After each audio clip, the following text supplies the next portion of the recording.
Greetings, everyone. I'm Richard Dolan, and I'm happy to be here with you again. It's Saturday live stream time.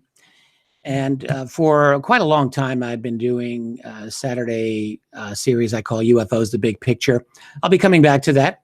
But this is another type of big picture series that I've been doing for the past few weeks. And it's in tandem or reaction to the series on the History Channel, Project Blue Book.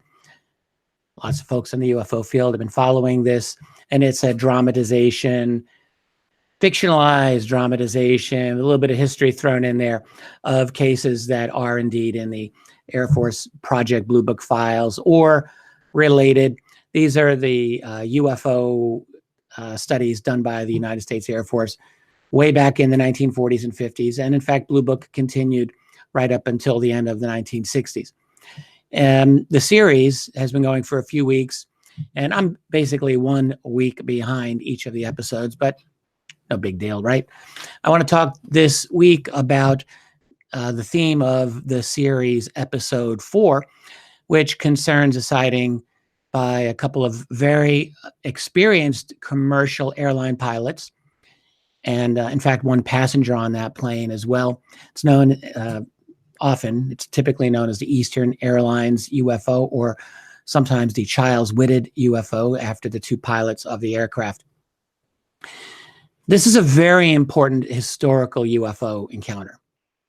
And, it's one of these things where I think to this day, if you go to something like the Wikipedia entry on it, and I'll talk about that toward the end of this, you get a lot of details, but you also get conclusions that I think are very misinformed, nearly to the point, as in so many Wikipedia articles on UFOs, nearly to the point of being disinformation or even dishonest. And it's a borderline thing. What you really see in the wiki articles are just very intense spin on the case. I want to give a more balanced treatment of this sighting with a little more genuine historical detail.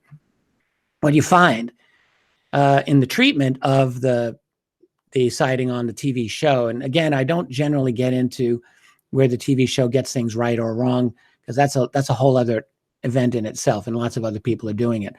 But it really is worth pointing out that in this instance, I think there's definitely a false lead that is presented, in the sense of presenting this UFO as something directly related to Project Paperclip, that is the importation of German/Nazi scientists after World War II to work on our U.S. rocket program. We all know this happened now. Of course, it's all interesting to keep in mind that was secret for decades and decades. The episode brings in an actor portraying Werner von Braun and lots of other things out of Huntsville, Alabama. I'm going to show why this is not a tenable conclusion whatsoever. In other words, the Eastern Airlines UFO sighting, I think, is not explainable as a paperclip rocket launch, not at all, and I will definitely tell you why. What I want to do is show you a couple of images here and share my screen with the images that I've prepared here for you. So you're looking at one illustration of the event. I had a higher res version of this, and in my book, The UFO Evidence, published by NICAP many years ago, and well, suffice to say, I didn't present that one here for you, so sorry. This is a lower res version of it. Nonetheless, you can see it's a very dramatic event. This is a red-eye flight. Okay, so first of all, going from Houston to Atlanta. So you're in the southeastern United States at about 2:45 in the morning on July 24th, 1948.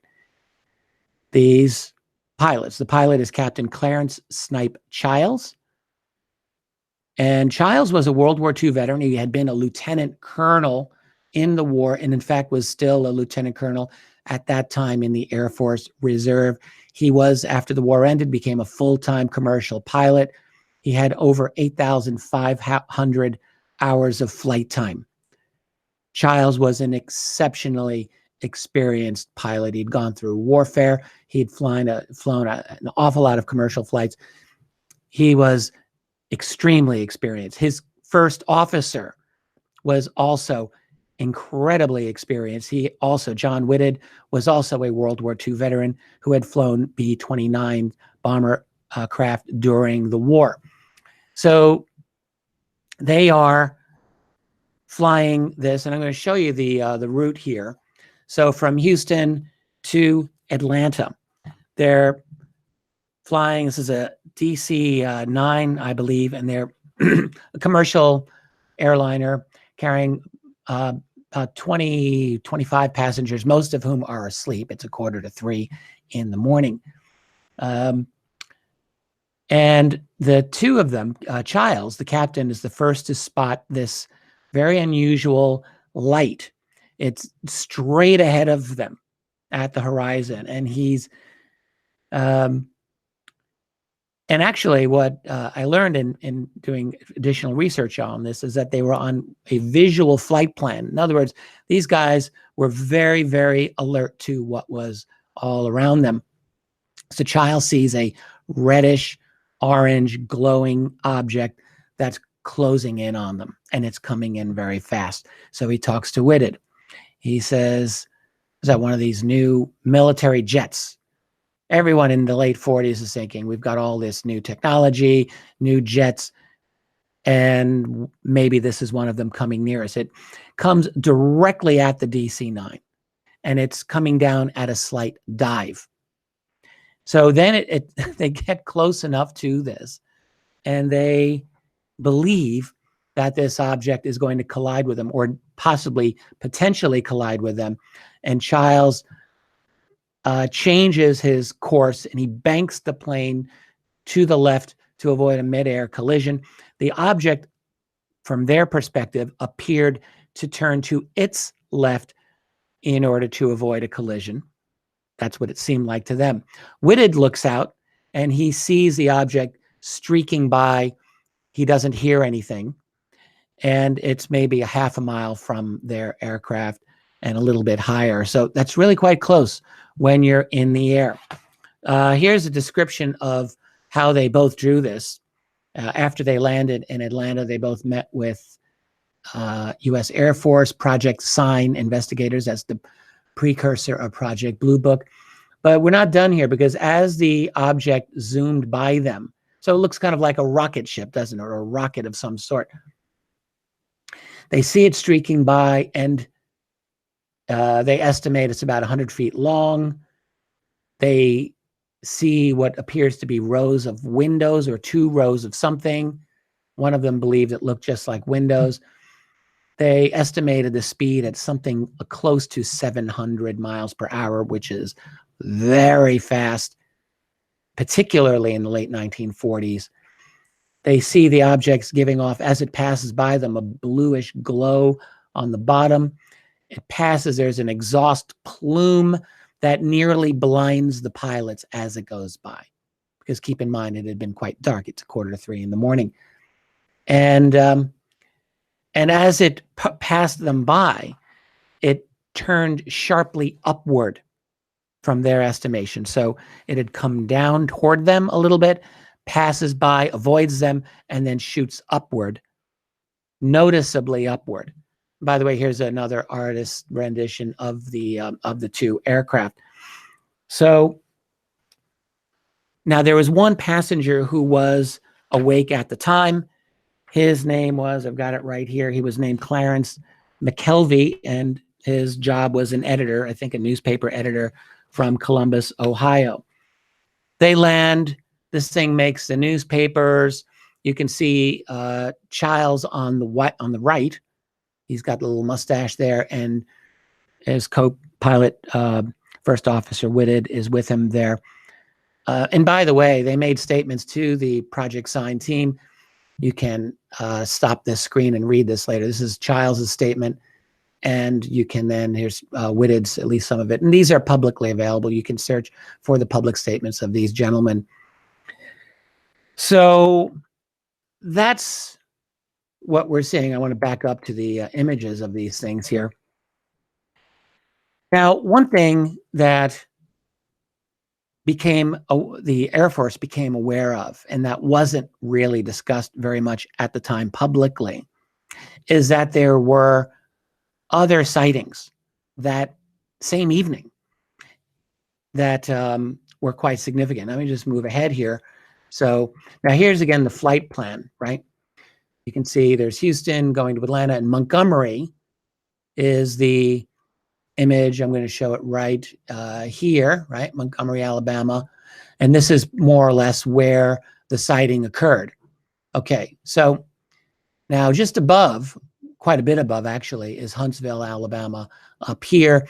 This is the area, this is where the TV series Project Blue Book brought the paperclip connection in. Now, as you can see, you can't really tell on this map, but Huntsville, Alabama is still quite a long way off from this flight plan. It's about 160 miles from Montgomery proper. If you look at this straight line, if they were going in a straight line, and I don't know how much, but roughly speaking, it's still about 120 miles from the flight plan. I don't believe it is credible at all that the any kind of rocket tests that were being done could possibly have accounted for this.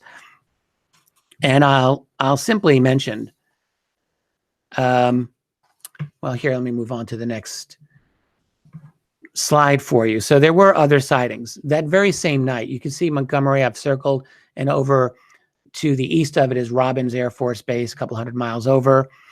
That same night, a little bit earlier that night, there was an airman on duty named Walter Massey, and he saw what was judged to be aerial phenomena. Don't know the exact description of this particular sighting, but Massey was judged to be, quote, a competent and qualified observer. And I believe this was several hours earlier. Don't know that it was the same object. Very well may not have been. But then according to the Project Sign, another of their case files, at 2:30 in the morning on July 24th, so 15 minutes before the sighting near Montgomery, over up in Virginia, I have circled up there if you can see, there was another Eastern Airlines flight, a Douglas DC-3 flying near Blackstone, Virginia. That's not far from Richmond. And the crew there noticed a brilliant, slow meteor-like light traveling on a dead-on horizontal path. They saw it for 3 seconds. It seemed to be moving southwest. So actually, it would have been going in the direction, frankly, of Montgomery, Alabama. If it were to be the same craft, it would have to have picked up speed and gone unbelievably fast. And I mean, who knows? I'm going to guess not. Probably something different. Nonetheless, the Air Force was aware that there were a number of these sightings going on.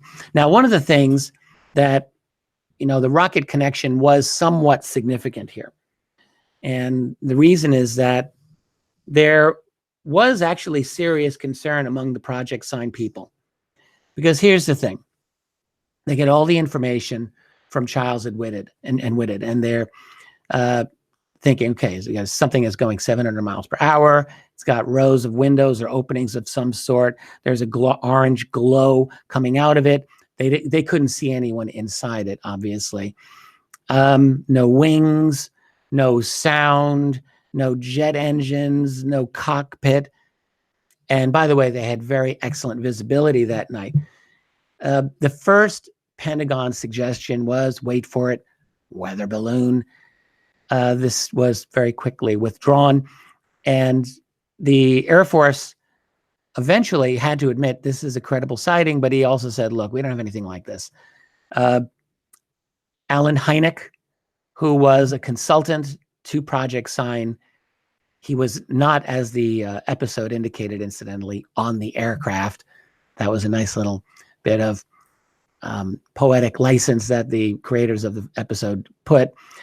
But anyway, Hynek was brought in to consult on this, and he said, look, there's really not an astronomical explanation for this. And keep in mind, Hynek was an astronomer. And he said none of these were even remotely plausible. But he did say, well, if you want to get something that's really far-fetched, and that was his word, he said maybe the pilots had seen a, quote, extraordinary meteor. But clearly, Alan Hynek didn't believe that this was an extraordinary meteor. He just said, well, if you really want to go out into the wild blue yonder, that's far-fetched, probably not true, but there you go. Now, the reason there's a picture of this rocket here, this is a design. This was never built. This was by the Rand Corporation, and they had a design of what they called at the time the world circling spaceship. Now, in 1948, we had no capability of designing anything like this, but you can see the design of it.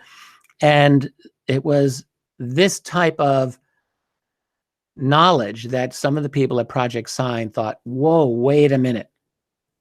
This object that these pilots were describing looks an awful lot like this design. But we also know, like we know for a fact, that we have nothing that could account for any kind of rocket that could maneuver in the way that these pilots had stated. And so let me just cease sharing my screen for a minute here. I'll come back to you. And it was for this reason, okay, that the folks at Project Sign, this is in the summer of 1948, concluded, like they were saying, we don't have any capability to do this. And to assume that the Russians, the Soviet Union, would be having rockets even better than ours and would fly them so provocatively over U.S. airspace at 2:45 in the morning, even in the depths of the early Cold War, with Russophobia going full speed ahead, possibly equal to how we have it going today, frankly. But even those guys could not conceive that the Russians could have been behind this. All right. And there was no suggestion, that the folks over at the paperclip scientists or von Braun's people at, moving into Huntsville at the time, and that was still a very young project, that they could have been responsible for this. Like none of the Sign people consider this to be realistic at all. And so for that reason, they provided or created a document known to history as the estimate of the situation. Now, in fact, as we learned in the book by Captain Edward Ruppelt, the phrase estimate of the situation was not a unique phrase. It had been used elsewhere, often in the military. And it was something that was a generic title you would give to encapsulate a summary of something that you wanted to talk about. You'd give an estimate of the situation.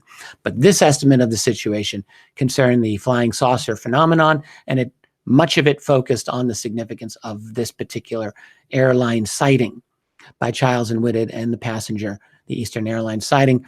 And according to Ruppelt, and let me go back and share this screen with you. I want to show you a couple of other images. There's Ruppelt on your right with that nice 1950s crew cut. The man on the left with the eyeglasses is Air Force Major Dewey Fernay. Ruppelt and Fernay were friends during the Blue Book heyday years of 1952. And both of them, by their own account, saw the estimate of the situation. But the story of it is simply that the estimate of the situation was written. It essentially stated that the only reasonable explanation we can find for this and other sightings is an interplanetary hypothesis. This lands on the desk of then Air Force Chief of Staff General Hoyt Vandenberg. Vandenberg's reaction is, nope, sorry, no dice. And I just want to read, this is out of Ruppelt's book, where he says, in intelligence, if you have something to say about some vital problem, you write a report that is known as an estimate of the situation. A few days after the DC-3 was buzzed, that's the Charles Whitted report, people at ATIC, that's Air Technical Intelligence Center, decided that the time had arrived to make one here. The situation was the UFO. The estimate was that they were interplanetary. It was a rather thick document with a black cover, and it was printed on legal-sized paper. This is all Ruppelt's description here. Stamped across the front were the words, top secret. It contained the Air Force's analysis of many of the UFO incidents I have told you about, plus many similar ones. All of them, he writes, had come from scientists, pilots, and other equally credible observers, and each one was an unknown. When the estimate was completed, typed, and approved, it started up through the channels to higher command echelons. It drew considerable comment, but no one stopped it on its way up to Vandenberg. As Ruppelt understood it when he was reviewing this information several years later in 1952, he learned that Vandenberg was unhappy with this conclusion, this interplanetary conclusion, ordered the copies destroyed, but that a few copies nonetheless survived. So now that's Ruppelt's claim. There has never been a copy of this famed estimate of the situation ever to appear. Dewey Fernay, though, the man on your left there, also validated the existence of the estimate, and he stated that he had seen it and that he had known that it had an extraterrestrial conclusion, but that the Air Force higher echelons did not accept this conclusion. And by the way, a third person who claimed to have seen the estimate was none other than J. Allen Hynek, who wrote about it as well. So you've got a number of people saying that they saw this estimate of the situation. Let me again stop sharing my screen with you. And I believe actually that's all of the, oh, I have one other thing I just want to share with you. But this is a very, very significant sighting. And again, we have to ask ourselves, what did these guys see? So what they describe clearly looks most like a rocket more than anything else. It doesn't look like a tic-tac UFO. It doesn't look like a classic flying saucer. And it also doesn't seem anything like an object that behaves with electrogravitics or some kind of anti-gravity field propulsion system. It doesn't look like it has metamaterials described by certain scientists that could convert electromagnetic radiation into some sort of propulsive effect.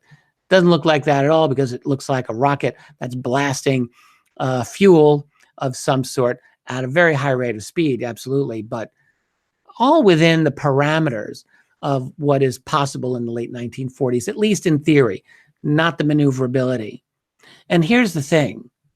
So, yeah, the object seems very comprehensible in the space of that year, but we really should remind ourselves that there was no rocket existing in 1948 that had any kind of maneuverability.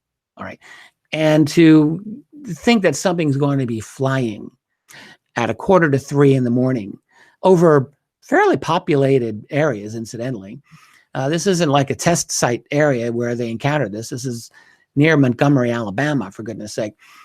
To think that that's happened, that would be tested at that time and that location seems very non-credible to myself, and I think to anyone else who's looked at this. So that's a problem.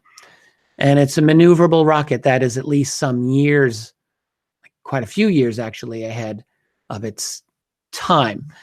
So what would this thing be? Where would it have come from? And guess what? We don't have an answer to this. So what we have is a technology that certainly on the face of it doesn't necessarily, to our perspective now, beg that it's extraterrestrial. You look at that sighting, and I think for many of us, that would not be your first go-to explanation. But I would point out that it's not difficult to understand how experienced, intelligent, scientifically minded Air Force investigators might come to that conclusion in 1948. This is not that much of a stretch, because they couldn't explain what this could have been. Everyone credited the observation of the two pilots. Everyone credited, even the witness on the plane. He didn't get as good a view as the two pilots, but he saw something streak by the aircraft as well. So no one could really debunk the witnesses. They saw something that they were quite consistent about. I also should point out that just 4 days prior to this sighting, on July 20th, in the Netherlands, a father and his daughter saw, and the father was a PhD of, I have his notes here. He had a very impressive career himself. Let me see if I can just pull this up real fast for you without wasting your time. Here we go. His name was A.D. Otter. He was chief investigator of the Court of Damage Inquiry. This had to do with the Second World War, and with his daughter in the city of Arnhem, the Netherlands. And what they saw was a wingless aircraft, which what they said had 2 rows or layers to it, moving at very high speed. And and they saw it 4 times very distinctively on days of very good visibility. There were some clouds, but it was clear of the clouds on a number of occasions. And according to their testimony, they got a very good look at it. Investigators believed that this object potentially bore a very strong similarity to the object that was seen just 4 days later in the United States near Montgomery, Alabama. So the point being that the Eastern Airlines sighting was just another UFO sighting. And I just want to go back and share with you the entry that, from this fascinating entry in Wikipedia that I've been putting together. I want to show you the Wikipedia entry, which is, again, it's not that any of it is explicitly wrong. None of it is explicitly wrong, but it's deceptive. I mean, I'll just draw your attention to the end of that first paragraph. After they, describe how this was very much impressive to everyone around, they say, however, later studies by Air Force and civilian researchers indicated that Charles and Whitted had seen a meteor, possibly a bolide, and in 1959, Project Blue Book formally stated that a meteor was the cause of the incident. And with that, Wikipedia just lets it go. Aside from the fact that bolide, as I learned when I was looking into this, is the most threadbare and weak of astronomical explanations, and in fact, no serious researcher considers bolide to be an answer at all. And as far as the meteor explanation, well, that was Hynek pulling that out of someplace, saying, here, if you want a really far-fetched, non-credible explanation, well, by all means, take extraordinary meteor. But it was obvious he didn't believe it. So this is how Wikipedia portrays the event. It's really not an honest portrayal. But again, you see this frequently with Wikipedia, unfortunately. There's not that everything in Wikipedia is useless. It's still a useful research tool for a number of things, but you got to be careful. And when you're dealing with the fringe of our society, and UFOs most definitely constitutes that area, the fringe, you cannot trust the formulations that you get in Wikipedia. You can go there, it will give you information, but the spin is usually all out of whack. And in this case, that is so. So I would say that the Charles Whitted sighting is very, very interesting. And in fact, again, it's easy to Monday morning quarterback a TV show. It's easy. I would have loved to have seen a series that would take that sighting and actually deal with it historically. Like, it's actually not that tough to do in a very dramatic way. That is a dramatic story. It's an amazing story. And it didn't really get the treatment it ought to get. And it's not for me to tell Hollywood people how to make their TV show. I was happy to be able to participate and just give some historical background to these cases, along with people like Jacques Vallée and Alan Hynek's 2 sons, Joel and Paul. And I'm happy to talk about these cases. And I do understand how TV feels the need to dramatize things. But the fact is, this case on its own is the bomb. And it's, even now, all of these years later, it's what, 60, 70 years later, worth a really close look. And by the way, there's a number of very good websites that give excellent detail on this, various threads in Above Top Secret, and a number of other sites that have very, very interesting, good information on this if you really want to dive in. Fascinating case. Now, Tracy made me remember that before I sign off, I was supposed to tell you I'm doing a live stream tomorrow on Sunday with the superlative UFO researcher David Marler, who wrote a very excellent book called Estimate of the Situation, Triangular UFOs. So David is absolutely one of the premier students of triangular UFOs. We're going to have a long, nice chat tomorrow live right here on my YouTube channel. Go check it out. I think it'll be worth your while. and that's tomorrow, 1 o'clock Eastern. I want to thank you for being with me on these little broadcasts that I do. Hope it's been interesting. Hope it's been informative. Again, I keep coming back to the reality that the UFO subject, it's something where, no, we don't have all the answers. Some people think they have all the answers, but we don't have all the answers. But what we do have is enough. We have enough information to know that this does matter. This is important. There are things going on in our atmosphere and in space and right down here on the ground that are not being credibly explained. And, it's not crazy talk. It's not insanity. It's not immaturity or any of those things to want to investigate and to find out what is actually the truth. That's what curious minds are about.